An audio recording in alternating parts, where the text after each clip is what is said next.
First contact with the impossible. The science vessel Nexus Lumina drifted silently through the outer reaches of the Andromeda Milky Way bridge, its sleek crystalline hull reflecting the distant starlight. Commander Thela Vos stood motionless at the observation deck, her four eyes scanning the holographic displays that surrounded her command station. The ship's gentle hum barely registered against the backdrop of cosmic silence. "Commander, we're detecting unusual energy fluctuations from the third planet in this system," announced Science Officer Zeth Mal, his tentacled appendages manipulating the control interface with practiced precision. "The readings don't match any known natural phenomena in our database." Thela's secondary eyes narrowed, a sign of intense curiosity among the Nilari species. "Classification. That's what's strange, Commander. The energy signature contains artificial patterns, but this sector was classified as uninhabited. Historical surveys showed this planet was rendered lifeless by its sun's radiation flare 3 centuries ago." The commander's epidermis shifted to a deeper blue, the Nilari equivalent of raised eyebrows. "Prepare a detailed scan. Alert the research team." As the Nexus Lumina adjusted its orbit, the dead planet came into view. Its surface was a wasteland of rust-colored deserts and dried ocean beds, the atmosphere thin and hostile. Yet the energy readings persisted, pulsing from beneath the barren surface like a heartbeat where none should exist. Senior researcher Killoran joined the commander, his 7-fingered hands clasping a data crystal. "We've isolated the source, Commander. The signals are coming from an underground network approximately 2 kilometers beneath the surface. And there's something else." He hesitated, his skin flashing patterns of disbelief. "Continue," Thela ordered. "The algorithmic structures in these energy patterns match records of human technology." The command deck fell silent. Humans were known across the galaxy as an emerging spacefaring species, their presence limited to a small cluster of systems in the Orion arm of the Milky Way. Their official records showed no colony attempts this far from their homeworld. "Impossible," Thela whispered. "The nearest human settlement is 17 light-years from here. Their historical archives show no record of colonization attempts in this sector." "Nevertheless, Commander, the evidence is conclusive. These are human-designed systems, but with modifications unlike anything in our database." Kyle Rand's skin pulsed with excitement. "Permission to deploy surface probes." Commander Thela considered the request. Contact protocols with developing species like humans were strict, but this situation fell outside standard parameters. "Approved. Deploy reconnaissance drones only. No direct contact until we understand what we're dealing with." Within hours, 3 stealth drones descended through the planet's thin atmosphere, their sensors piercing the rocky crust to map what lay beneath. The images they transmitted back to the Nexus Lumina left the alien crew speechless. A vast underground complex stretched beneath the surface, not simply survival bunkers, but an intricate metropolis carved into the bedrock. Artificial lighting illuminated agricultural chambers where engineered plants thrived without sunlight. Water recycling systems of remarkable efficiency sustained artificial lakes and streams, and moving throughout these structures were unmistakably human figures. "How many?" Thela asked, her voice barely audible. "Preliminary count suggests approximately 12,000 individuals," responded the demographic specialist. "Multiple generations, based on size variations." Killoran's analysis continued streaming across the display. "Their technology is perplexing. Some elements appear centuries beyond current human capabilities, while others are surprisingly primitive. They've adapted to this environment in ways our predictive models wouldn't have anticipated." Commander Thela made her decision. "Prepare a first contact team. We'll follow diplomatic protocols for an isolated population. Medical team on standby for biological assessment."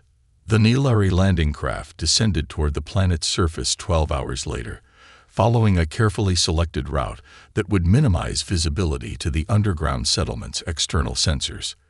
The team of 7 specialists, representing xenobiology, linguistics, anthropology, and diplomatic corps, emerged onto the rust-colored surface wearing environmental suits designed to appear less intimidating to human sensibilities. Remember, Thiela instructed her team. These humans have been isolated from their species for an unknown period. Their cultural development may have diverged significantly. They had chosen a location near one of the settlement's external sensor arrays, calculated to ensure the humans would detect their presence rather than be surprised by it. Sure enough, within 20 minutes, the ground beneath them trembled slightly. A section of the seemingly solid rock slid aside, revealing a vertical shaft with a platform rising from the depths. Standing upon it were 3 humans in sealed environmental suits that looked surprisingly advanced, if oddly designed. Their helmets featured enhanced visual arrays, and what appeared to be weapons were integrated directly into their forearm assemblies. The central figure stepped forward, removing their helmet to reveal a face that was unmistakably human, yet subtly different from the baseline humans the Nilari had encountered before. The woman's skin had a faint bluish undertone, and her eyes were unusually large, adapted for low-light conditions. "I am Director Ilara Shen of Perseverance Colony." She spoke in clear, standard human English, showing no surprise at the alien's appearance. "We've been monitoring your vessel since it entered the system. Your scanning patterns suggested scientific rather than military intent, so we decided to initiate contact." Commander Thiela stepped forward, activating her translation matrix.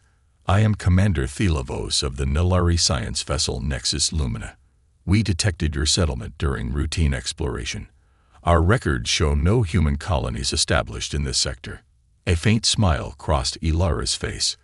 "That's because officially, we don't exist. Please follow me, Commander. There's a rather incredible story I believe you'll want to hear." The underground journey revealed marvels that challenged the Nilari understanding of human capabilities. Magnetic lift systems carried them effortlessly downward. The walls of the transit tunnel displayed signs of advanced molecular bonding techniques. Most surprising was the absence of the claustrophobic conditions the Nilari expected from subterranean dwellings.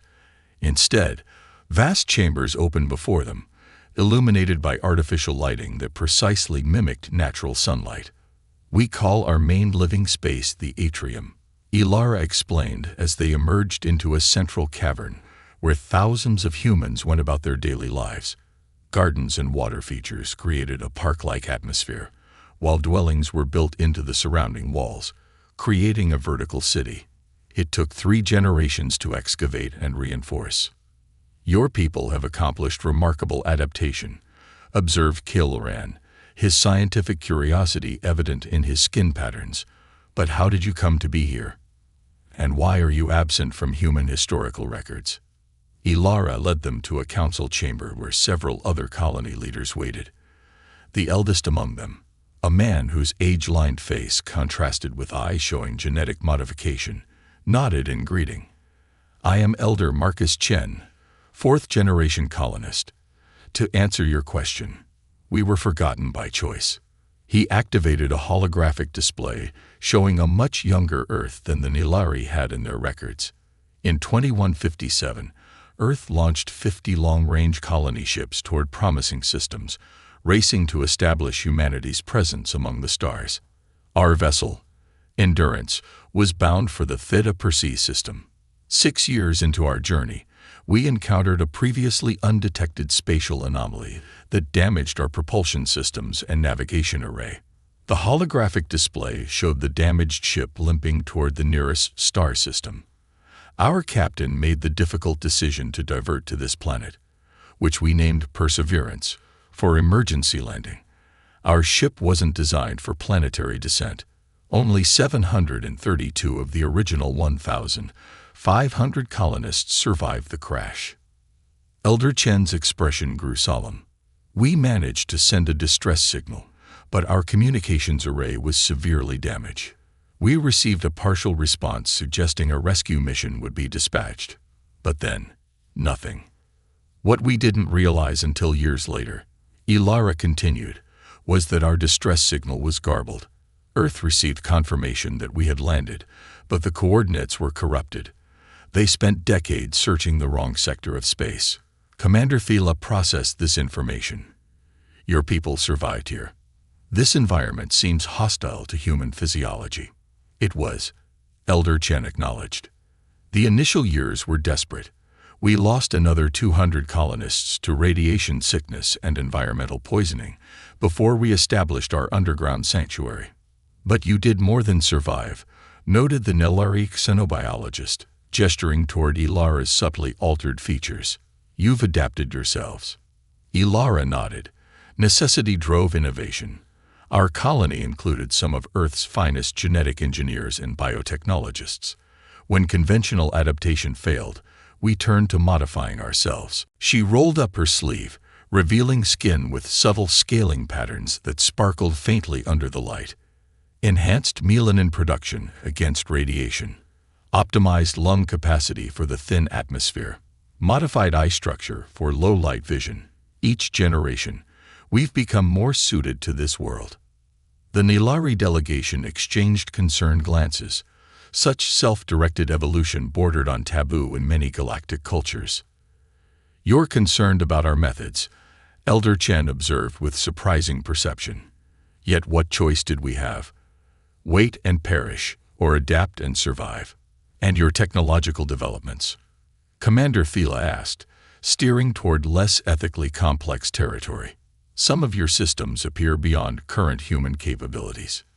When your only resources are those you can mine or recycle, you become extremely efficient, Ilara explained. Our isolation became our advantage. Without external support, we had to innovate or die. Our fusion technology, for instance, developed along a completely different path than mainstream human science. As the first contact meeting progressed into evening, both groups shared knowledge and history. The colony leaders learned about humanity's expansion among the stars, while the Nilari discovered how isolation had forged a unique branch of human development. There's something we haven't addressed, Commander Thela said finally. Now that we found you, what do you wish to happen? Would you seek reunion with your species? Ilara and Elder Chen exchanged glances, having clearly anticipated this question. We've discussed this possibility for generations, Elder Chen replied. We are human, but we've become something different as well. We wish to establish contact with Earth and the human colonies, but as equals, not as lost children. We've developed technologies and biological adaptations that could benefit all of humanity, Ilara added, and we're curious about developments we've missed. But this is our home now. We would suggest open diplomatic relations rather than reintegration. As the meeting concluded, Commander Thela stood at the edge of the atrium, watching the colonists going about their evening activities. Children played in artificial parks, their movements subtly different from baseline human norms. Workers tended to sophisticated hydroponic systems that produced food with remarkable efficiency. They've created something extraordinary here, she remarked to Killoran, a branch of humanity that evolved in isolation, developing along an entirely different trajectory. The galactic community will be fascinated, the scientist agreed, but also potentially concerned. Their biological self-modification goes beyond what most species consider acceptable. Thela considered this, perhaps, but they've survived where survival seemed impossible. There's something admirable in that tenacity. As the Nilari returned to their vessel to report their discovery, neither they nor the humans of Perseverance Colony could imagine how this unexpected meeting would transform both their civilizations in the years to come. Evolution beyond boundaries. 3 months after first contact, the Nexus Lumina had become a permanent fixture in Perseverance's orbit. What had begun as a scientific expedition had evolved into a full diplomatic mission as the Nilari High Council recognized the unprecedented nature of their discovery. A small settlement of transparent domes now dotted the planet's surface near the colony's main entrance, a research outpost housing 32 Nilari scientists and diplomats. In the primary laboratory dome, Science Director Killoran studied a holographic display of DNA sequences with mounting fascination. Beside him, Dr. Maya Chen, great-granddaughter of Elder Marcus Chen and the colony's head geneticist, manipulated the three-dimensional model with practiced precision. The adaptive protein sequences your people developed are unlike anything in our galactic database, Kylo Ren admitted, his skin flickering with patterns of scientific excitement. Most species require hundreds of generations for such adaptations. Maya nodded, the subtle bioluminescent patterns beneath her skin glowing faintly in the dim laboratory. Necessity accelerated our timeline. When the colony's radiation shields began failing in our second generation, we faced extinction within a decade. That's when my great-grandmother pioneered directed evolutionary adaptation. The display shifted to show historical medical records. Human bodies ravaged by radiation sickness, their cellular structures deteriorating. Then came the progression of treatments. First conventional gene therapies, then more radical approaches integrating synthetic DNA sequences, and finally the breakthrough, a self-directing genetic architecture that could respond to environmental pressures within a single lifetime. The ethical implications troubled us, Maya acknowledged, but survival outweighed philosophical concerns. Commander Thela Vos entered the laboratory, accompanied by Ilara Shen and a delegation of Nilari officials who had recently arrived from the homeworld. The newcomer's skin displayed patterns of caution and concern. Science Director. Thela addressed Kylo Ren formally, indicating the seriousness of the meeting. The diplomatic advisory has reviewed your preliminary reports on the colony's biotechnology. Councillor Virteth wishes to address certain concerns. The tall, elder Nilari stepped forward, his ceremonial robes marking him as a high-ranking member of the Science Ethics Board. Dr. Chen, we acknowledge your people's remarkable achievements under extreme circumstances. However, your self-directed evolutionary technology presents significant questions for interspecies relations. Maya's expression remained composed. You're concerned about biological contamination. Our modifications are precisely tailored to our people and this environment. They're not transmissible. Not merely contamination, Virteth clarified. The Galactic Concord has strict protocols regarding genetic engineering that crosses species boundaries or enables rapid evolutionary leaps. Such technologies have historically led to destabilization. Ilara stepped forward. Counselor, with respect, we developed these technologies in isolation, without knowledge of galactic conventions. Our adaptations weren't created as weapons or tools of dominance. They were our only path to survival. The tension in the room was palpable as two worldviews collided. The careful, conservative approach of an established galactic civilization versus the innovative desperation of humans who had faced extinction. Perhaps, Thela suggested diplomatically, a practical demonstration would provide context. Director Shen, would you be willing to show the counselor your environmental adaptation facility? The underground complex, designated as Adaptation Center Alpha, was unlike anything the Nilari delegation had seen before. Massive chambers housed sophisticated biomechanical equipment that merged organic components with advanced technology. Technicians monitored cultivation tanks where cellular structures grew in carefully controlled conditions.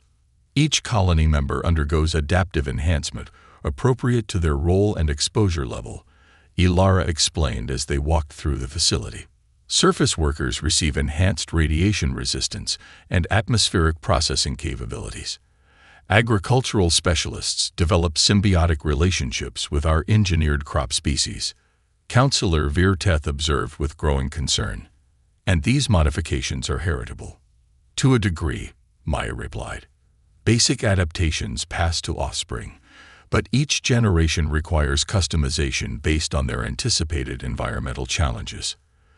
The tour continued to a secure section, where holographic displays showed the colony's most advanced research. Here, the human scientists appeared hesitant. This is our most sensitive work, Ilara acknowledged, what we call symbiotic neural integration. The displays showed human neural tissue interfaced with synthetic components, not crude mechanical implants, but a seamless blending of biological and artificial structures. You've developed cybernetic enhancement, Virteth asked, his skin flushing with alarm patterns. Not precisely, Maya corrected.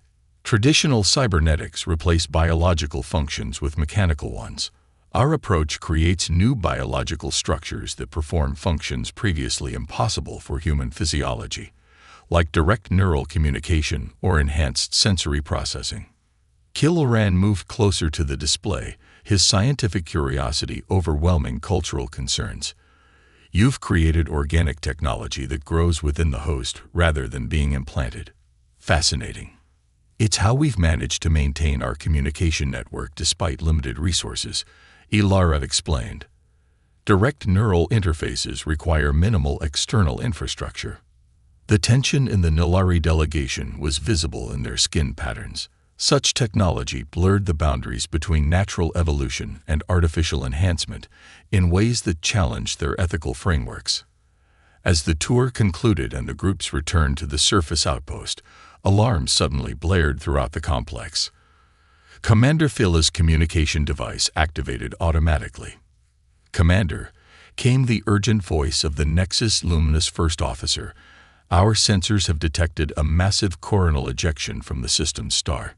Impact estimated in 14 hours. Radiation levels will exceed safe parameters for both species." Phila turned to Ilara. "Your underground colony should provide sufficient protection for your people, but our surface outpost won't withstand this level of radiation."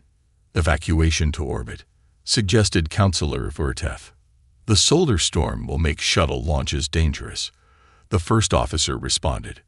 "And our vessel can't accommodate all personnel currently on the surface." Ilara exchanged glances with Maya, a silent communication passing between them. "We have another option," she offered. "Our deep shelter was designed for precisely this scenario. It can accommodate your entire delegation."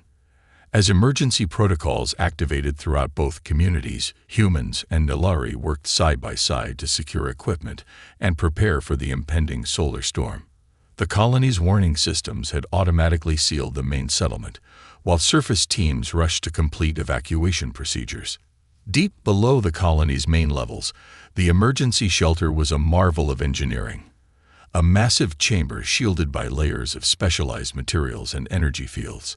As the Nilari delegation settled into the unfamiliar space, they watched the humans efficiently preparing defense systems with practiced precision. "Your people seem well prepared for these events," observed Thela. "They occur approximately every 70 years, Elder Chen explained. "This shelter was constructed after the first storm nearly destroyed the original colony. We've improved it with each generation." Counselor Verteth studied the shelter's design with newfound respect.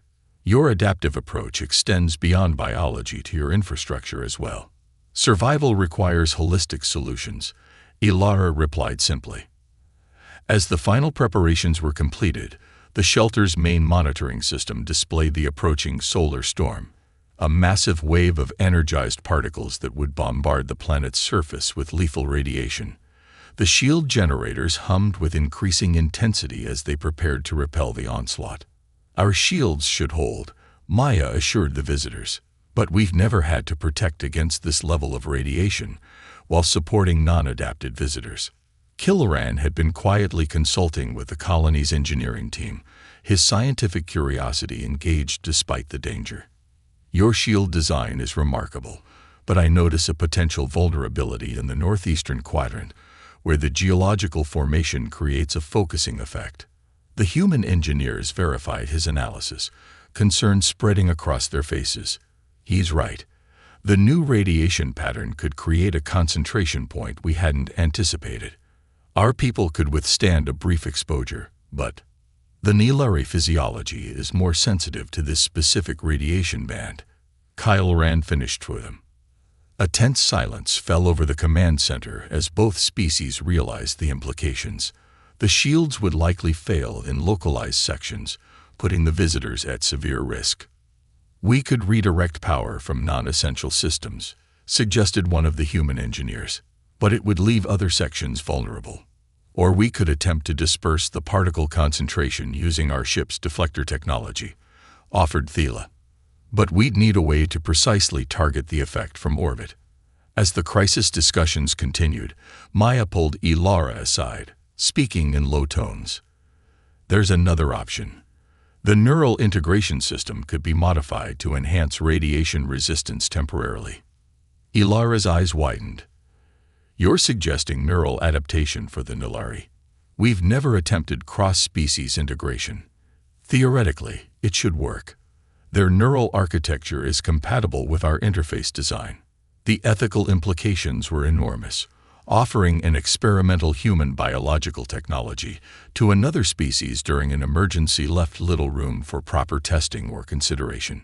Ilara approached Commander Thela and Counselor Virteth, explaining the potential solution and its risks. This would be temporary, a biological shield against the specific radiation type threatening the shelter. But we must be transparent. This technology has never been used cross-species before. The Nilari officials conferred privately, their skin patterns reflecting intense debate.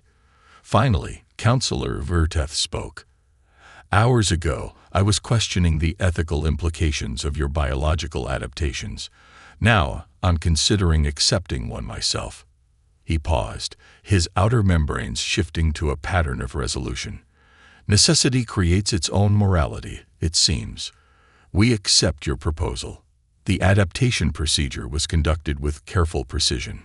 Maya's team had worked feverishly to modify their neural integration system for Nilari physiology, creating temporary implants that would boost radiation resistance without permanent alteration. As the storm's edge reached the planet's atmosphere, the first protective measures were activated. In the shelter's medical bay, Killoran observed with fascination as the human medical team worked. Your approach to medical intervention is fundamentally different from ours, he noted. We seek to restore natural baseline function. You enhance beyond natural limitations. When your baseline isn't sufficient for survival, you must redefine what's natural. Maya replied, as she calibrated the neural enhancer.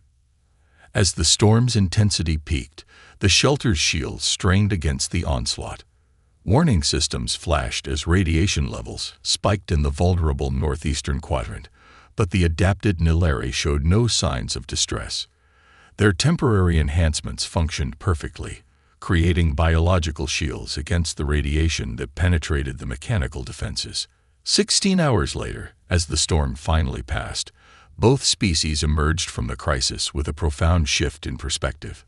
The Nilari had experienced human adaptive technology firsthand, while the humans had demonstrated their willingness to share their innovations for mutual benefit.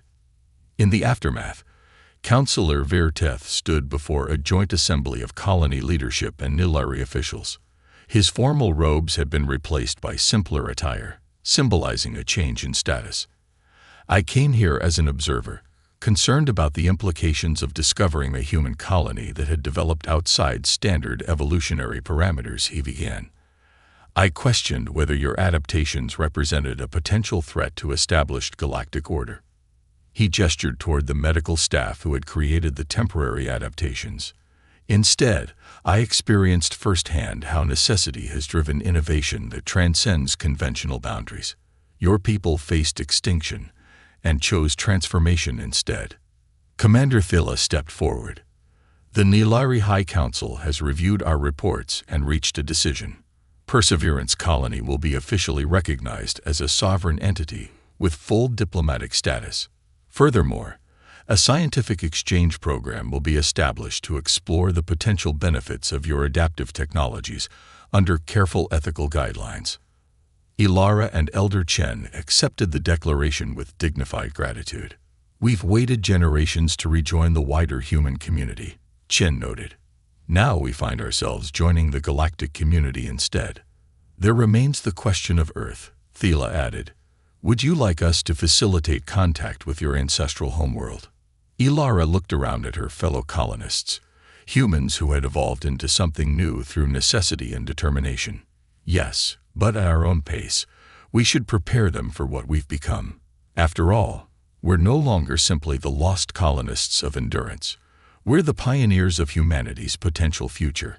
As the diplomatic proceedings concluded, Maya joined Killoran at the surface observation dome. Through the reinforced transparency, they could see the landscape already recovering from the solar storm.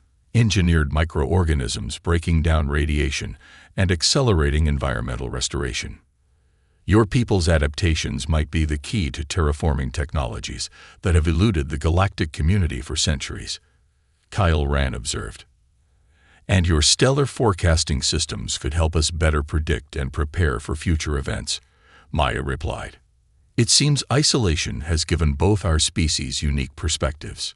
Beyond the dome, construction had already begun on a more permanent Nilari research outpost, no longer merely an observation post, but the first step toward a joint settlement that would combine the strengths of both civilizations. In orbit, the Nexus Lumina prepared to depart, carrying the first official communications from Perseverance colony to both Earth and the Nilari homeworld. What had begun as a routine scientific mission had transformed into a turning point in galactic history, the discovery of humans who had rewritten the rules of their own evolution, and in doing so, might reshape the future of interspecies cooperation across the stars. As Ilara watched the vessel's departure from the colony's surface observatory, Elder Chen joined her, his genetically enhanced eyes easily tracking the ship's ascent. Do you think they understand what they've truly discovered here? He asked quietly. Ilara smiled. Not yet, but they will. We didn't just survive against impossible odds. We proved that adaptation is the true essence of humanity. Our willingness to transform ourselves rather than accept limitation might be our greatest contribution to the galaxy. The ship disappeared into the starlit sky, carrying with it the story of a forgotten colony that had transformed disaster into evolution, isolation into innovation, and against all odds had not merely endured, but thrived in the face of the impossible. The quantum sensors of Outpost Zeta hummed in their usual rhythm, monitoring the vast emptiness of the Carina sector. Dr. Vextal adjusted her crystalline sensory appendages, trying to filter out the background radiation that always seemed more pronounced during the station's artificial night cycle. After 3 cycles of monitoring duty, she had grown accustomed to the monotony. The outpost, operated by the collective of advanced species, served primarily as an early warning system for stellar anomalies. That monotony shattered when every sensor array simultaneously lit up with warnings. The readings were impossible. A vessel had appeared at the edge of their detection range, but its energy signature didn't match any known species in the collective's database. Vextal's crystalline form pulsed with anxiety as she initiated emergency protocols. Director Nalthor, she transmitted through the station's neural network. Unknown vessel detected in Sector 7. Energy patterns are unusual. The station's director, a towering arthropodal being, skittered into the monitoring chamber moments later. His compound eyes reflected the holographic displays surrounding them. Elaborate, Dr. Vextal. The vessel's hull appears to be composed of primitive materials, mostly metals and ceramics. But its drive signature, she manipulated the sensor readings with her field manipulators. It's incredibly efficient. The energy-to-mass ratio exceeds our best theoretical models. The vessel's image crystallized on the main display. Its design was angular, aggressive, unlike the flowing organic shapes preferred by collective architects. Dark plates of armor covered its hull, and what appeared to be primitive projectile weapons dotted its surface. Most striking was its size, barely larger than a standard research vessel, yet its energy output rivaled a collective dreadnought. Classification. Nalthor's mandibles clicked with concern. Unknown, but Vextal hesitated. The design appears similar to restricted historical records. Director, I believe this may be a human vessel. The monitoring chamber fell silent. Humans were nearly mythological beings in the modern galaxy. They had been discovered centuries ago, but contact had been minimal. Their system was classified as restricted space after they had destroyed an entire collective exploration fleet in what was later determined to be a tragic misunderstanding. Since then, they had remained isolated in their sector, emerging only rarely and unpredictably. Send standard greeting protocols, Nalthor ordered. All frequencies, all known languages. Before Vextal could comply, the vessel transmitted first. The message was crisp, clear, and in perfect collective standard. Outpost Zeta, this is Captain Sarah Chen of the Earth vessel Hyperion. We are tracking a level Omega threat and require immediate consultation with your command staff. This is not a request. Nalthor's exoskeleton rattled, a sign of extreme agitation. Level Omega. That classification hasn't been used in millennia. It's reserved for threats to galactic civilization itself. The human vessel grew larger in their display as it approached, its dark hull seeming to absorb the light from nearby stars. Its movement was precise, deliberate, like a predator stalking its prey. But if Captain Chen's warning was genuine, perhaps they were not the prey she hunted. Permission to dock granted, Hyperion. Nalthor transmitted, his decision made. Be advised that our defensive systems will remain active as per protocol. Understood, Director, Captain Chen replied. But your defenses won't help against what's coming. We need to talk. As the human vessel maneuvered toward the docking array, Vextal's sensors detected something else, a distortion in spacetime, barely noticeable at the edge of their range. She adjusted her instruments, trying to get a clearer reading, but the anomaly seemed to shift and fade whenever she focused on it. The docking procedure was flawless, despite the Hyperion's alien design. A sealed connection was established, and atmosphere pressure equalized. Director Nalthor assembled a greeting party, including Vextal and the station's security chief, a massive energy being named Unearthed. The airlock cycled, and for the first time in recorded history, humans set foot on a collective outpost. Captain Chen was shorter than Vextal had expected, her form encased in a sleek environmental suit that seemed both protective and tactical. Her face was visible through a transparent faceplate, pink-hued skin, dark eyes that seemed to evaluate everything simultaneously, and black hair pulled back tightly. Behind her stood two other humans, similarly equipped. Director. Chen nodded respectfully but didn't waste time on formal protocols. 12 hours ago, we detected a quantum signature that matches an entity we encountered 3 centuries ago, an entity that nearly wiped out Earth before we drove it back into dark space. Our models indicate it's heading directly for this sector. She raised her arm, projecting a hologram that made Vextal's crystalline form dim with terror. The image showed something vast and wrong, a shape that seemed to fold through dimensions that shouldn't exist, leaving reality distorted in its wake. We've spent centuries preparing for its return, Chen continued. But we can't fight it alone. Not this time. The collective's sensor network is more advanced than ours. We need your help to track it, to predict where it will emerge fully into our spacetime. Nalthor's compound eyes fixed on the horrifying projection. Why should we trust you? Humans have avoided contact with us for centuries. Chen's expression hardened. Because if we don't work together, there won't be a galaxy left to save. What's coming doesn't just kill, it unmakes. It feeds on the fundamental forces that bind reality together. We've seen it before. We've bled to stop it before. She paused, her dark eyes reflecting the station's lights. And we've learned that sometimes the only way to survive is to trust. The station's sensors screamed again. The distortion Vextal had detected earlier was growing, spreading like a cancer through spacetime itself. Captain Chen looked at the readings and her face paled. It's accelerating, she whispered. We're out of time. Director, your answer. Do we face this together, or do we all die alone? Director Nalthor's decision came swiftly as the spatial distortion grew. Initiate emergency protocols.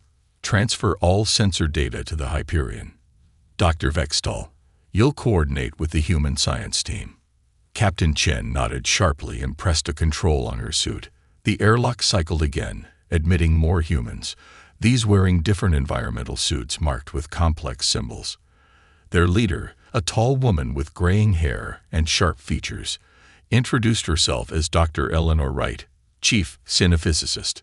Show me everything you have on the anomaly, Wright demanded, her voice carrying the weight of desperate urgency. She pulled out a device that projected a complex holographic interface around her, especially any quantum-level readings from the last 12 hours. Vextol led the human scientists to the primary sensor array. Her crystalline form vibrated with anxiety as she watched them interface their equipment with collective technology. The integration should have been impossible. Human technology was supposedly primitive compared to collective standards, yet their devices merged seamlessly with the station's systems, expanding their sensor range exponentially. There, Wright pointed to a pattern in the data stream. The signature's familiar, but it's different this time. More organized, it's learned. The main display filled with a three-dimensional model of the spatial distortion. At its heart, reality itself seemed to fold inward, creating patterns that hurt to look at. Around this central point, waves of distorted space-time rippled outward like a cosmic hurricane. 3 centuries ago, Wright explained as she manipulated the display, we thought it was just a spatial anomaly, a natural phenomenon that threatened Earth. We were wrong. It's conscious. It feeds on the fundamental forces that hold the universe together. The more advanced the technology, the more it's drawn to it. Vextol's sensory appendages twitched. That's why human technology appears primitive. You deliberately limited yourselves. Adapted, Wright corrected. We learned to work with basic principles in new ways. Simple materials, mechanical systems, chemical reactions, things it can't easily detect or consume. But we've never stopped watching, never stopped preparing. The station shuddered as another wave of distorted space washed over it. Emergency systems flared to life, compensating for the gravitational fluctuations. Captain Chen's voice came over the comm system. Dr. Wright, we're detecting the same energy signature that preceded the Tokyo event. Time estimate. Hours, maybe less. Wright replied, her hands dancing through the holographic interface. But there's something else. These patterns, they're not random. Look at this periodicity. She highlighted a section of the data stream. Even to Vextol's advanced senses, the pattern was subtle, almost invisible. But once she saw it, she couldn't unsee it. The distortions weren't just waves of chaos. They were pulses, like signals. It's calling something, Vextol realized, her crystalline form dimming with horror. Or responding to something, Wright agreed grimly. She expanded the sensor range, incorporating data from the entire sector. Similar distortions, smaller but growing, appeared at regular intervals throughout nearby space. We're not just dealing with one entity. They're coordinating. Director Nalthor skittered into the sensor chamber, his compound eyes reflecting the horrifying display. The collective council is demanding answers. What are we dealing with? Captain Chen joined them, her environmental suit showing signs of recent modifications. New devices had been attached to its surface, their purpose unclear. We called them Void Hunters, she said quietly. They exist partially outside normal spacetime. They don't just destroy worlds, they erase them from reality itself. The only evidence they were ever there is the void they leave behind. How did you stop them before? Nalthor demanded. We didn't, not really, Chen replied. We drove one away from Earth, but the cost. She paused, old pain evident in her voice. We lost entire continents, had to rebuild our civilization from the ground up. That's when we learned our first lesson about them.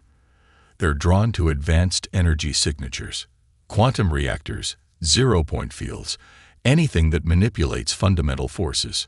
The collective's entire civilization is built on such technology, Vextol whispered. Exactly, Wright said, still working through the sensor data. Your worlds are like beacons to them. That's why we're here. We've spent centuries developing ways to fight them, but we need your sensor network to track them, to predict where they'll fully manifest. Another tremor shook the station, stronger this time. Warning signals flashed across multiple displays as systems began to fail. The spatial distortions were intensifying, reality itself becoming unstable around them. Director, Chen's voice was deadly serious. We need to evacuate your non-essential personnel immediately. When these things fully manifest, they'll be drawn to the station's power signature. We can't stop that, but we can use it. Make this place a trap instead of a target. A trap. Nalthor's mandibles clicked rapidly. How? Chen smiled grimly. We brought something with us. A weapon we've spent centuries developing. But we need your help to make it work, Dr. Wright. The scientist pulled up new schematics on the holographic display. The design seemed deceptively simple: mechanical systems, chemical reactions, and what appeared to be carefully controlled gravitational fields. But the complexity was in how they worked together, creating effects that even Vextel's advanced understanding couldn't fully grasp. This is how humanity survived, Wright explained. We stopped trying to overpower them and learned to use their own nature against them. They feed on energy. Fine. We'll give them more than they can handle. As the humans explained their plan, Vextel began to understand why they had remained isolated for so long. They hadn't been hiding. They had been preparing, developing weapons and strategies to fight an enemy the rest of the galaxy had never even imagined. An enemy that was now awakening, hungry after centuries of dormancy. The station shuddered again, and this time the lights flickered. Through the viewport, space itself seemed to be tearing apart, revealing something vast and dark moving in the void between realities. The time for preparation was over. The Void Hunters had arrived. The evacuation of Outpost Zeta proceeded with desperate efficiency as reality continued to warp around them. Through the station's viewports, space itself seemed to fold and twist, creating patterns that defied comprehension. The Hyperion's crew worked alongside collective personnel, converting the station's advanced systems into something new, something that seemed deliberately primitive yet precisely engineered. Power systems at 15% and falling. Vextel reported, her crystalline form dimming to conserve energy. The quantum core is offline.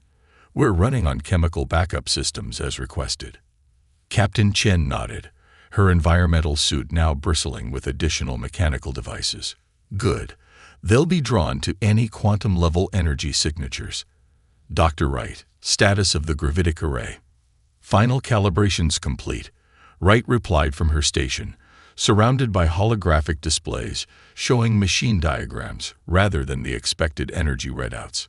The mechanical governors are in place. When they try to feed on the station's energy, they'll trigger the trap. Director Nalthor skittered nervously across the command center, his compound eyes reflecting the chaos visible through the viewports. You still haven't explained exactly how this weapon of yours works. Because it's not just one weapon, Chen explained, checking readings on a mechanical gauge. It's a system. Look at your station's normal defenses: energy shields, quantum torpedoes, particle beams, all useless against them because they feed on that energy, grow stronger from it. So we had to think differently. Wright pulled up a simplified diagram. The Void Hunters exist partially outside normal spacetime. They reach into our reality to feed on energy, especially quantum-level interactions. We can't fight them directly, but we can use their own feeding process against them.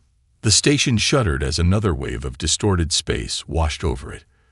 Through the viewports, they could see them clearly now. Vast shapes that seemed to rotate through impossible dimensions, their surfaces rippling like oil on water but darker than the void itself. 3 of them, approaching the station from different vectors.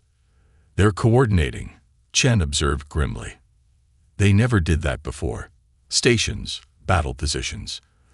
The remaining crew moved with practiced precision. The humans had drilled with the collective personnel for hours, teaching them to operate unfamiliar mechanical systems. Vextel found herself at a station that seemed absurdly simple: physical switches and levers instead of neural interfaces, mechanical gauges instead of quantum sensors. First wave approaching, Wright announced. Energy signature matching the Tokyo event. They're starting to feed. The nearest Void Hunter extended what might have been a tendril of pure darkness toward the station. Where it touched, reality itself seemed to unravel. Warning alarms blared as sections of the outer hull began to disappear, not destroyed but erased from existence. "Now," Chen ordered. Right through a series of switches. Throughout the station, carefully prepared mechanical systems engage. Massive flywheels began to spin, their momentum creating a carefully calculated gravitational field. Chemical reactions triggered in sequence, creating a cascade of effects that rippled through normal space. The Void Hunter's tendril connected with the station's power grid, eager to feed on its energy. But instead of the expected quantum reactions, it encountered something else, a carefully orchestrated series of mechanical and chemical processes that turned its own feeding process into a weapon. Phase 1 complete, Wright reported. Gravitic resonance established. Initiating Phase 2. The spinning flywheels accelerated, their momentum affecting local spacetime in ways that seemed to hurt the Void Hunters. The entities recoiled, their impossible geometries distorting further as they tried to process what was happening. But they were already caught in the trap. They can't stop feeding once they start, Chen explained to the amazed collective crew. And everything they're feeding on is part of a calculated system. Each reaction leads to the next, creating a feedback loop they can't escape. Through the viewports, they watched as the Void Hunters began to twist in new ways, their forms contorting as the humans' trap forced them to conform more fully to normal spacetime. The more they fed, the more they were drawn into the carefully laid trap. Energy conversion at critical levels, Vextol reported, reading from her mechanical gauges. The reaction is self-sustaining.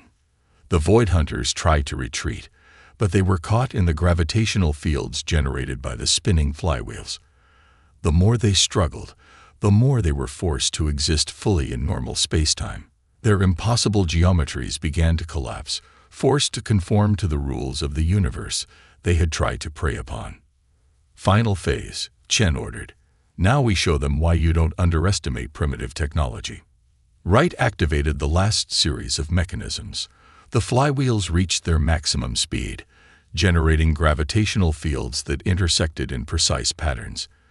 Chemical reactions triggered in carefully timed sequences, and at the heart of it all, the Void Hunters found themselves trapped in a prison built from the most basic forces of reality itself. The beauty of mechanical systems, Wright said with grim satisfaction, is that they follow absolute rules.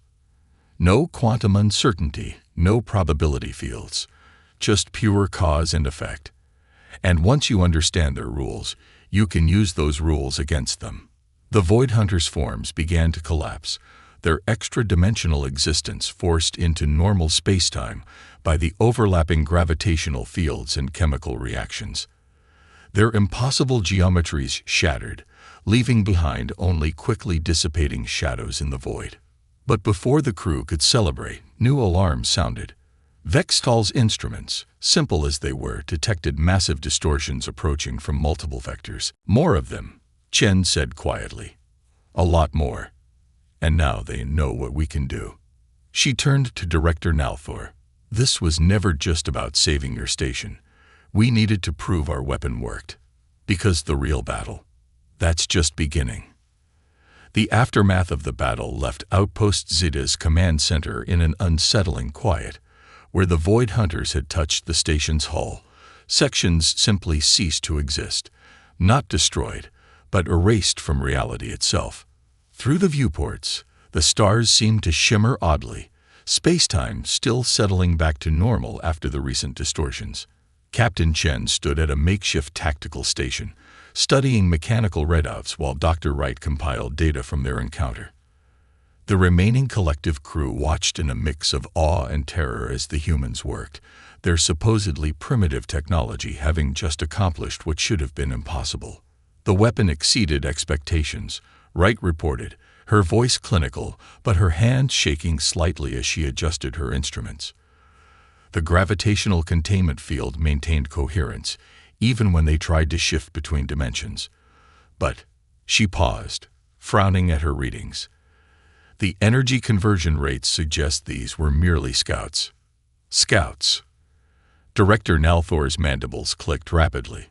Those things nearly erased my station from existence. 3 centuries ago, we faced just one of them, Chen explained, her expression grim. It took everything Earth had to drive it away. The damage. She closed her eyes briefly. The Pacific crater is still uninhabitable, but we learned from that encounter. We had to.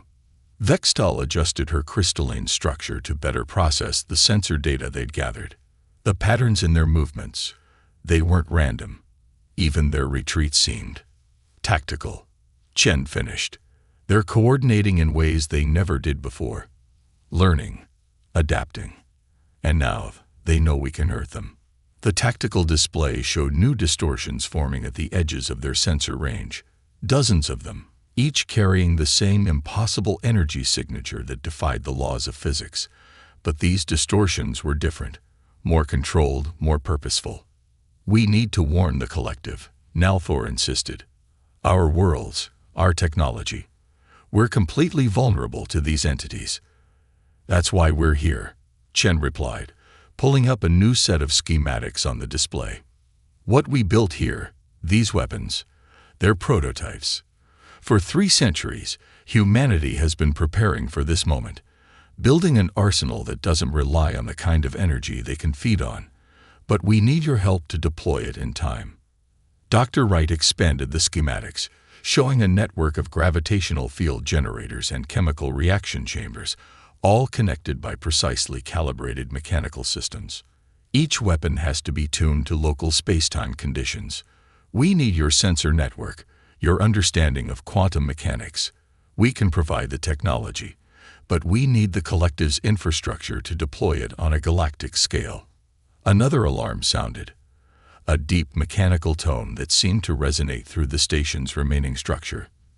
Vextal checked her instruments, her crystalline form pulsing with anxiety. Multiple signals detected. The pattern. It's changing.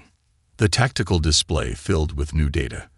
The distortions they detected earlier were converging, forming complex geometric patterns that seemed to fold through higher dimensions. At the center of these patterns, space itself began to tear open.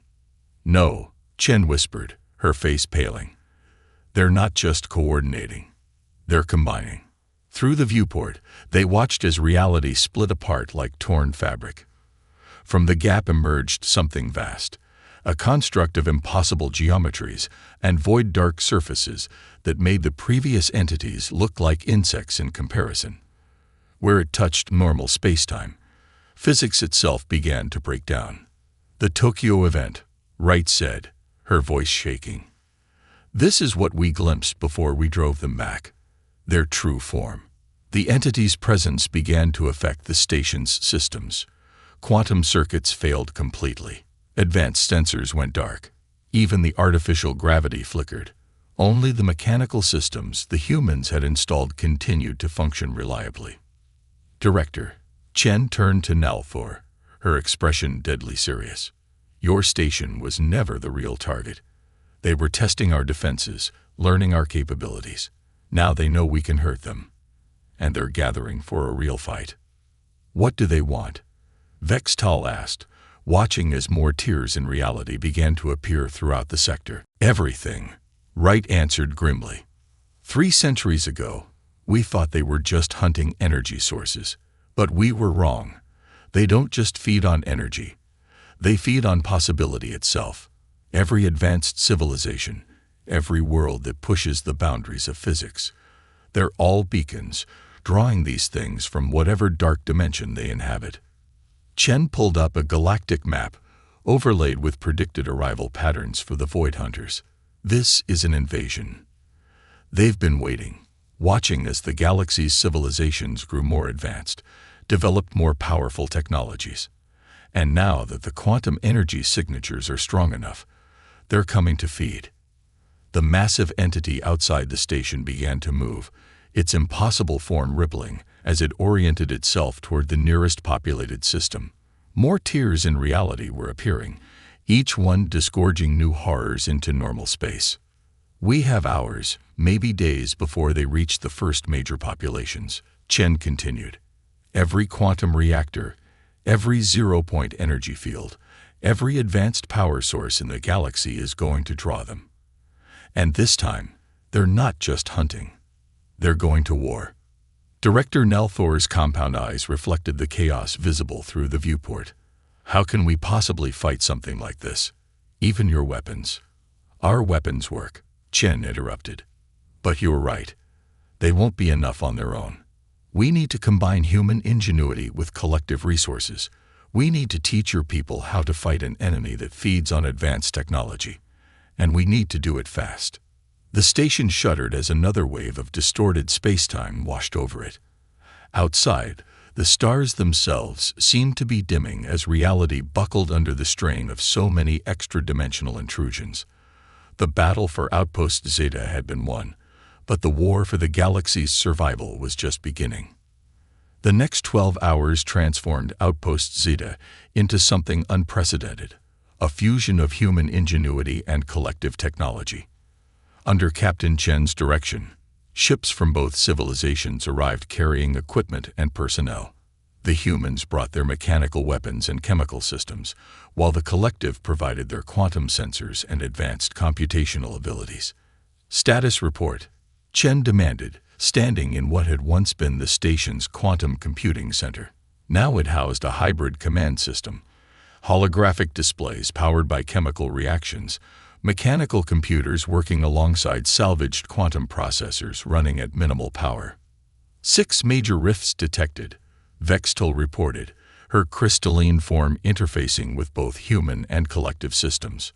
The largest entity is moving toward the Centauri cluster. Population 12 billion. If their quantum technology remains active, they'll be drawn right to it.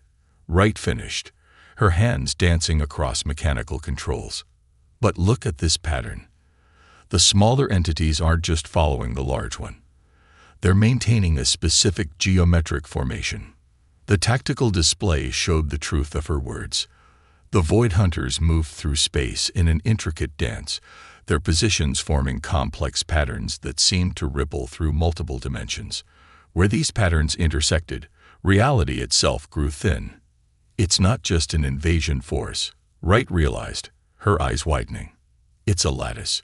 They're trying to create a permanent breach between their dimension and ours. The implications hit everyone in the command center. This wasn't just about feeding on advanced civilizations.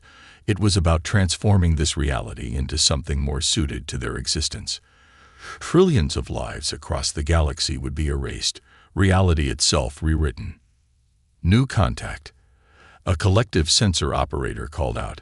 Massive fleet emerging from hyperspace. It's the collective defense force. Through the viewports, they watched as thousands of ships appeared. The most powerful fleet the collective had ever assembled. Capital ships larger than cities, bristling with quantum weapons and zero-point energy fields. Under normal circumstances, it would have been an overwhelming display of force. No, Chen whispered.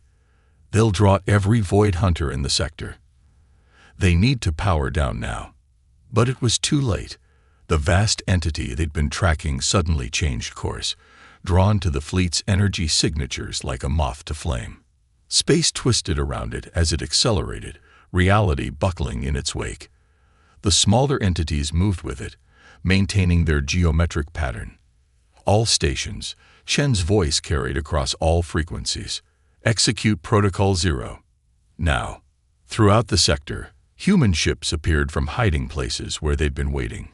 Their dark hulls absorbed light, their mechanical systems barely registering on sensors.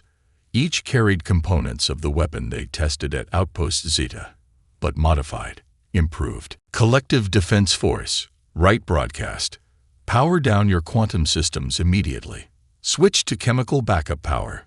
Your energy signatures are drawing them in. For a moment, it seemed the collective commanders would ignore the warning.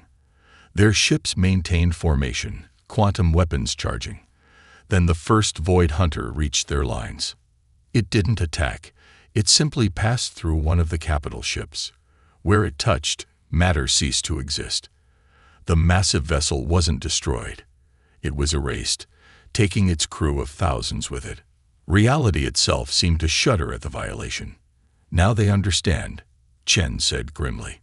Vextal, signal the human fleet. Begin gravitational web deployment. The human ships moved with practiced precision, taking up positions that mirrored the Void Hunter's geometric pattern. As the collective fleet powered down, retreating to safe distances, the humans began their counterattack. Massive flywheels spun up across multiple ships, generating intersecting gravitational fields. Chemical reactions triggered in precise sequences, creating waves of effects that rippled through space-time.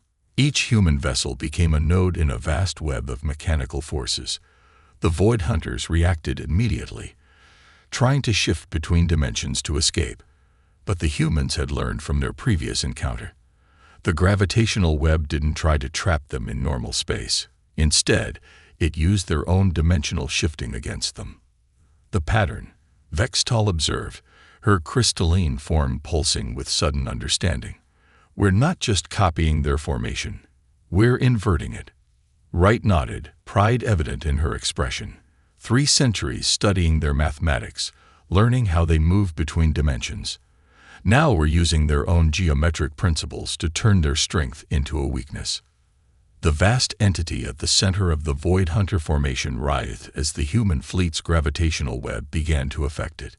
Its impossible geometry started to fold in on itself, caught in a trap made from the very laws of physics it had tried to violate. All ships, full power to the flywheels, Chen ordered. Drive them back through their rifts. The battle that followed defied conventional description.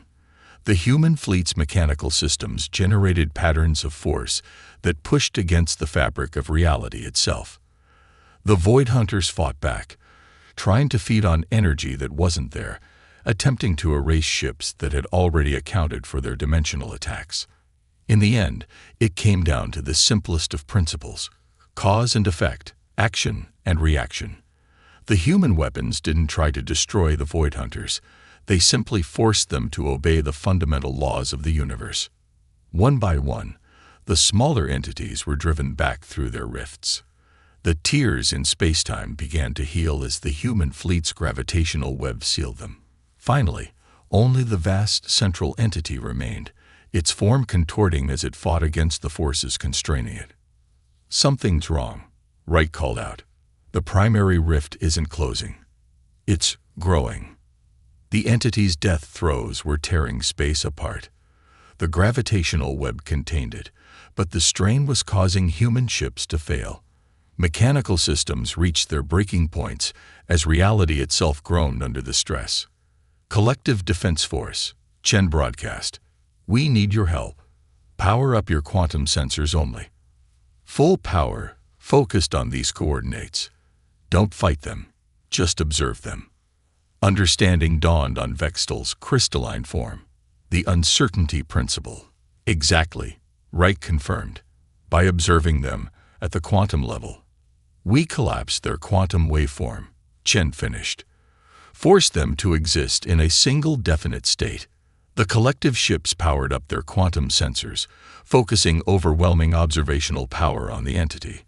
Under the combined effect of mechanical forces and quantum observation, the vast being's form finally collapsed. The rift sealed with a reality-shaking burst of energy, and the battle was over. Hours later, as recovery efforts began, Captain Chen stood with Director Nalthor in Outpost Zeta's observation dome. The sector still showed scars from the battle, regions where spacetime had been damaged, places where matter had been erased from existence, but reality was healing. "We've received word from the Collective Council," Nalthor said. "They're calling for an immediate sharing of technology and knowledge between our peoples. They want to understand how you fought them." Chen smiled slightly. "And we need to understand your quantum science, your sensor networks. Neither of us can face this alone. They'll be back, maybe not for years, maybe not for centuries, but they'll return. And we'll be ready," Vextal added, joining them. Together,